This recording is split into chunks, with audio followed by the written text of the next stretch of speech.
Hello, friends. It's a beautiful day on my deck, so I thought I would read out here. And the book we're going to be reading is something I think I may have read to about half the class, but not all of the class. So even if you've heard it before, I hope you can enjoy it. I love reading this book when the weather starts to get warm and a little bit like you can imagine summer coming up, because here is what it is. Willie Wilson's Wonderful Watermelon. And do you guys remember the word for when a lot of words close to each other have the same starting sound? Willie Wilson's Wonderful Watermelon. We learned about it last week or the week before. It's called alliteration. Can you say that? Alliteration. Good job. This story is written by Vadana Jean Leaf. What a cool name. Pictures by Nancy Indereden. The end papers are just pretty plain. It has a dedication from an old library it used to belong to. It's a very hard book to find. It's not in print anymore, so I had to search high and low to get a copy of this.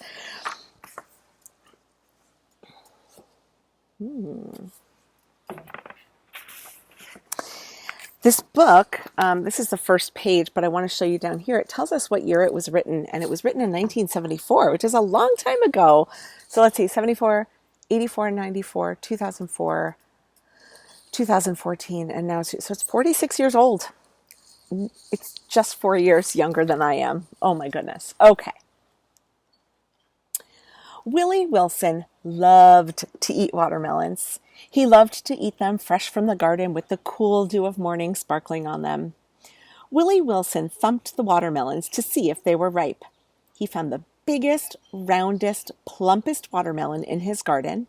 He rubbed his hands together and bent over, which was hard for him to do because Willie Wilson was as big and round and plump as the watermelons that grew in his garden.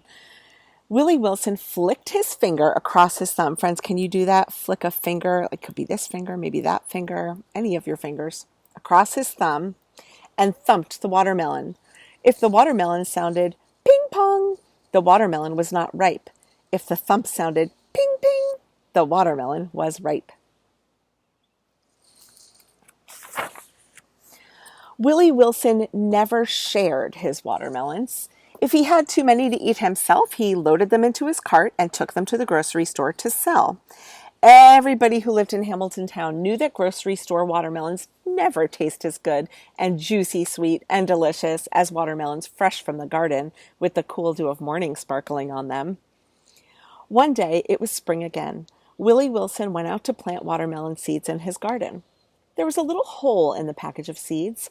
A watermelon seed slipped out of the package and fell to the ground beside the door. Willie Wilson got down on his hands and knees to hunt for the watermelon seed. It was hard for him to do because Willie Wilson was as big and round and plump as the watermelons he grew in his garden. Willie Wilson could not find the seed, so he went to the garden. I'd just like to say, this picture kind of matches my shirt.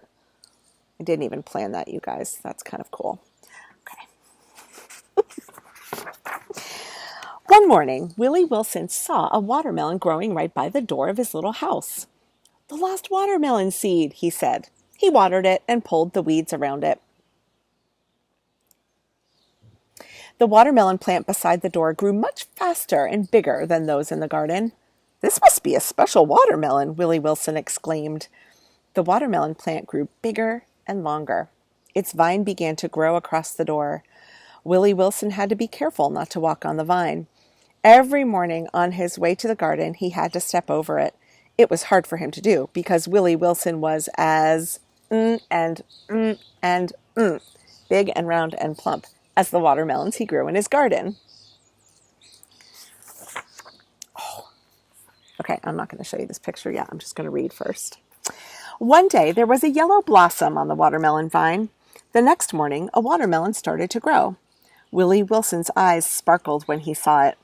The next morning, he stared and stared. The third morning, Willie Wilson's eyes just about popped. The watermelon was the size of a basketball, but the watermelons in his garden were only the size of apples. 3 days later, The watermelon was as big around as the drum in the school marching band. So far, first it was the size of a basketball, which is like, I don't know, you guys can hold up your hands.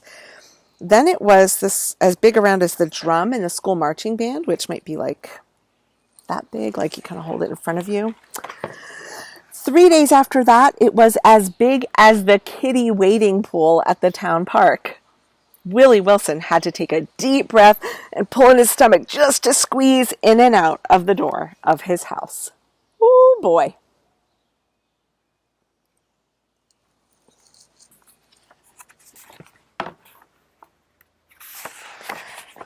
The watermelon grew bigger and bigger. Willie Wilson could not squeeze out of his door. He had to climb on a chair and slide down the watermelon, just like the children taking a belly flopper on the slide in the park.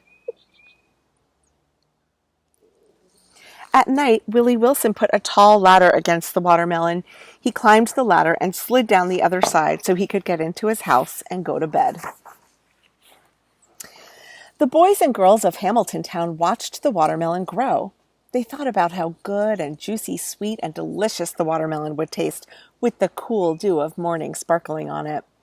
Mothers and fathers, grandmothers and grandfathers, aunts and uncles came every day just to look at the watermelon. One morning, when the children of Hamilton Town were playing, they heard a cry. "Help! Help! I can't get out of my house! The watermelon is too big!" shouted Willie Wilson. The children called to their mothers and fathers, grandmothers and grandfathers, aunts and uncles. They all ran to Willie Wilson's house. Okay, first, let's zoom in on the size of the watermelon compared to his house. And then if you look, you'll see a person running from here and some more people running and hearing him shout and about to head over to help him.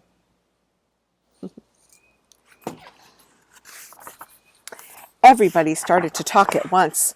What could they do? How could they help Willie Wilson? "Oh, oh, oh," cried Irma Mailey. She was planning to marry Willie someday. "I have an idea," said a grandfather.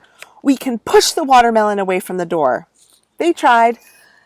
The fathers, grandfathers, and uncles pushed on the watermelon. Mothers, grandmothers, and aunts pushed on the fathers, grandfathers, and uncles.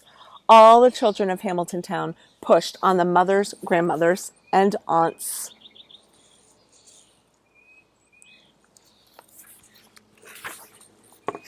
The watermelon did not move.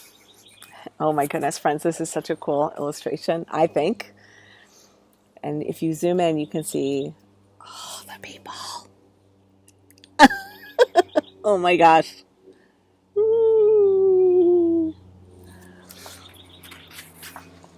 The people of Hamilton Town thought about the problem. "I have an idea," said a little boy named Perry. "Why doesn't Willie eat the watermelon?" "What a good idea," his grandmother cried. "Willie Wilson, thump your watermelon. See if it is ripe and ready to eat," called Perry. "Okay," said Willie Wilson, and here he is doing that motion with his hand. Everybody was quiet. They listened for Willie Wilson to thump his watermelon. What if it sounded ping pong? What if the watermelon wasn't ripe? Willie Wilson rubbed his hands together. Can you guys do that? He flicked his finger across his thumb and thumped the watermelon. Ping, ping! The watermelon was ripe. It was ready to eat. "I will soon be out," Willie Wilson called. He cut a hole in the watermelon. He sprinkled salt on it. Oh, he sprinkled salt on it. You guys know I salt apples sometimes, but I've actually never salted a watermelon. He started to eat. He ate and ate and ate, but he could only eat a small part, even if he was as big and round and plump as most of his watermelons.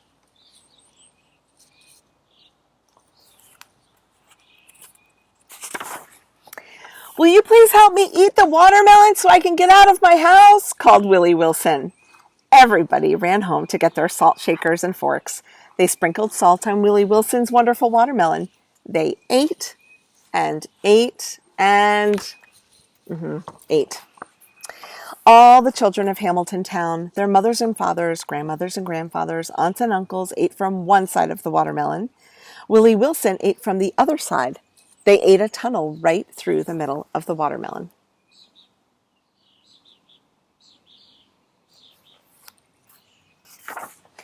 Willie Wilson crawled out of his house through the tunnel. It was hard for him to do because he was as big and round and plump as most of his watermelons.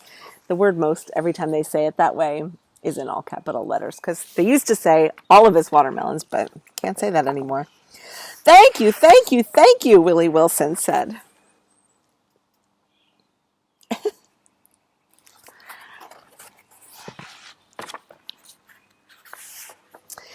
The people of Hamilton Town ate Willie Wilson's wonderful watermelon for days and days and days. They ate watermelon for breakfast and dinner and supper. They ate watermelon for lunches. They ate watermelon for bedtime snacks. At last, the watermelon was all gone. The mothers, grandmothers, and aunts used the watermelon rind to make pickles. They made jars and jars and jars of watermelon rind pickles. They gave most of them away to Willie Wilson and Irma Maley on the day of their wedding. Friends, I just love this illustration. I love all those jars. I've never had watermelon rind pickles. Have you guys ever had those? They do make them sometimes. The watermelons in Willie Wilson's garden were ping ripe on their wedding day. Willie Wilson and Irma served watermelon to each one of their guests, which happened to be everybody in Hamilton Town. Willie Wilson never sold another watermelon to the grocery store. He always gave his watermelons away, fresh from the garden, with the cool dew of morning sparkling on them.